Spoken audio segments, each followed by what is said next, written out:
अस्सलाम वालेकुम नाजरीन, आप देख रहे हैं डेली पाकिस्तान और मैं हूं नाइमा भट्ट। बहुत खुश आमदीद।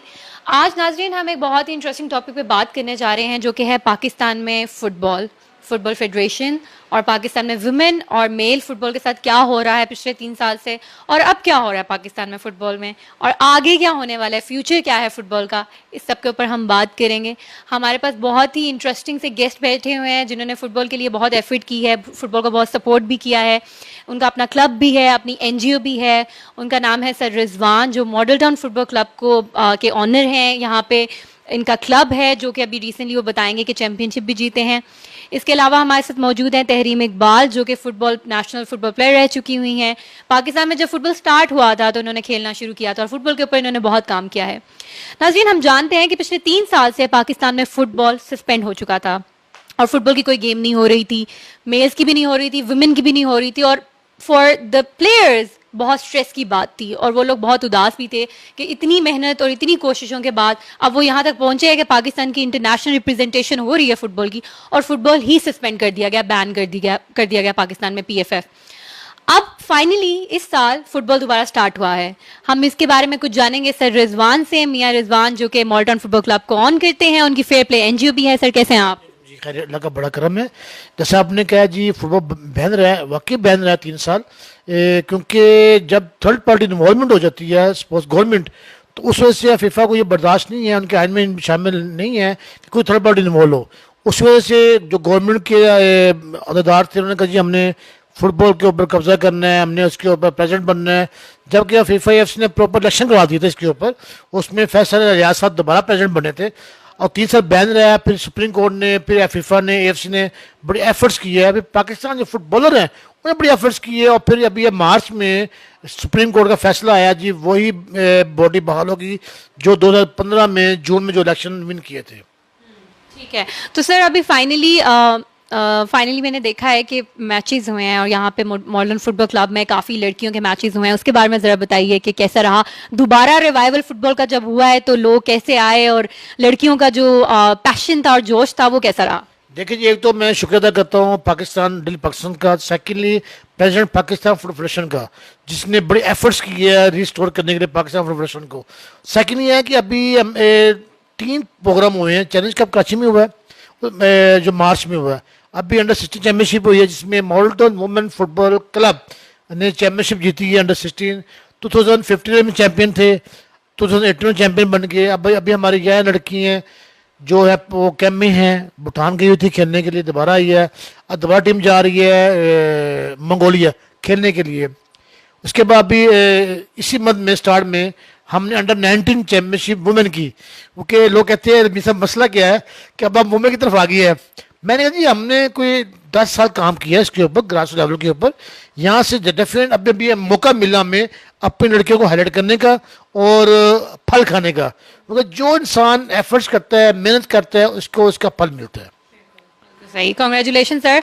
आपकी टीम जो है वो चैंपियन रही अंडर 16 एंड अंडर 19, और ये लड़कियां हैं जो जिनकी बात हो रही थी, और पाकिस्तानी लड़कियां माशाल्लाह जो कि चैंपियनशिप जीती हैं, जिससे हमें नज़र आता है। और मैंने देखा था यहाँ पे बहुत सी टीम्स आई हुई थी, बलोचिस्तान से, इस्लामाबाद से, पंजाब से, हर जगह से, और फाइनली ये चैंपियनशिप जो है मॉडर्न फुटबॉल क्लब ने जीती है। और अब नेशनल कैंप भी लगा हुआ है जिससे फिर डिफरेंट कंट्रीज़ में जाएंगी लड़कियाँ। हमारे साथ यहाँ पे मौजूद हैं तहरीम इकबाल, जो कि नेशनल प्लेयर भी रह चुकी हुई हैं, और पाकिस्तान में जब फुटबॉल स्टार्ट हुआ था 2005 में, तो ये पंजाब की तरफ से खेली थी और गोल्ड मेडलिस्ट बनी थी। हम इनके एक्सपीरियंस के बारे में जानेंगे और पूछेंगे कि फुटबॉल जो है वो क्यों इतना इंपॉर्टेंट है पाकिस्तान में। ज़रा अपना एक्सपीरियंस बताइए और अपनी लाइफ स्टोरी के बारे में प्लीज़ हमसे शेयर कीजिए। हाँ जी, thank you Naima.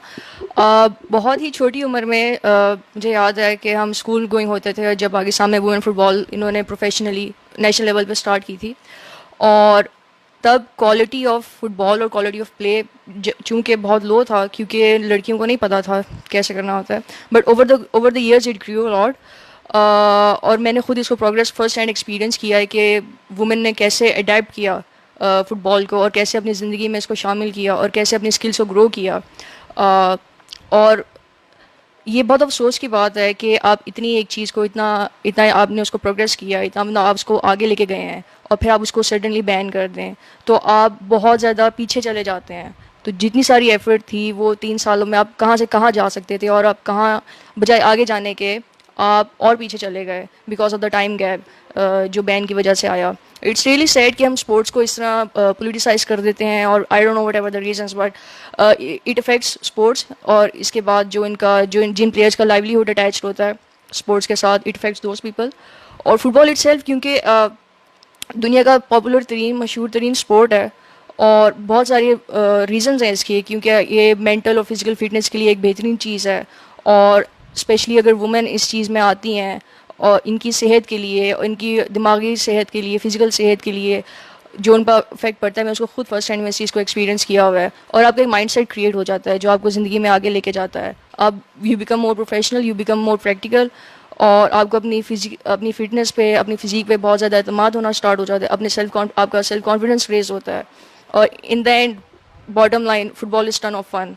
So again it's sad that it got banned for so many years, but it's a good sign कि दोबारा इसको रिवाइव किया जा रहा है, और बहुत सारे लोग हैं जो इस पे एफर्ट कर रहे हैं इसको आगे लेके जाने के लिए.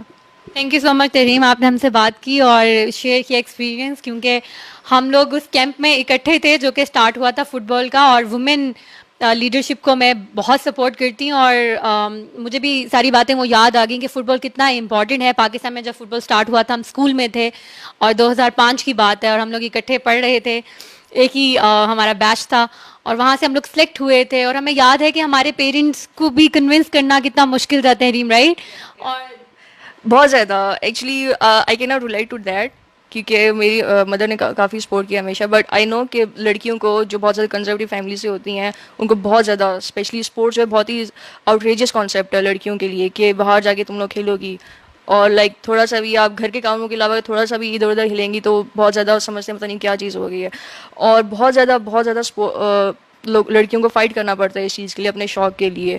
But on the other side बहुत सारी लड़कियों को उनकी फैमिली सपोर्ट भी करती है, बेशक वो कंजर्वेटिव सिटी से भी हों. मैंने ये चीज़ भी देखी है, पाकिस्तान के छोटे से शहरों से आती हैं और उनके पेरेंट्स उनको सपोर्ट करके भेजते हैं, उनको इनकरेज करते हैं कि pursue your dreams and all, and it is very good thing. I think we should appreciate that.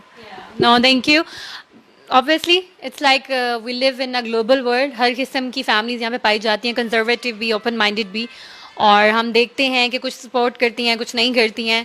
But football होना चाहिए इन द एंड. ये जो मेन गोल है हमारा कि फुटबॉल पाकिस्तान में होना चाहिए. हम लोग सपोर्ट करते हैं, हम लड़कियां हैं, हम लोगों ने स्टार्ट किया था फुटबॉल यहाँ पे हमारे साथ मेल पार्टिसिपेंट भी बैठे हुए हैं जो वुमेन फुटबॉल को कितना सपोर्ट कर रहे हैं, जो हमारे लिए एक इंकरेजिंग बात है. और आई होप अब फुटबॉल का फ्यूचर पाकिस्तान में अच्छा हो, और आई होप आपको ये प्रोग्राम अच्छा लगा हो. Thank you so much for watching.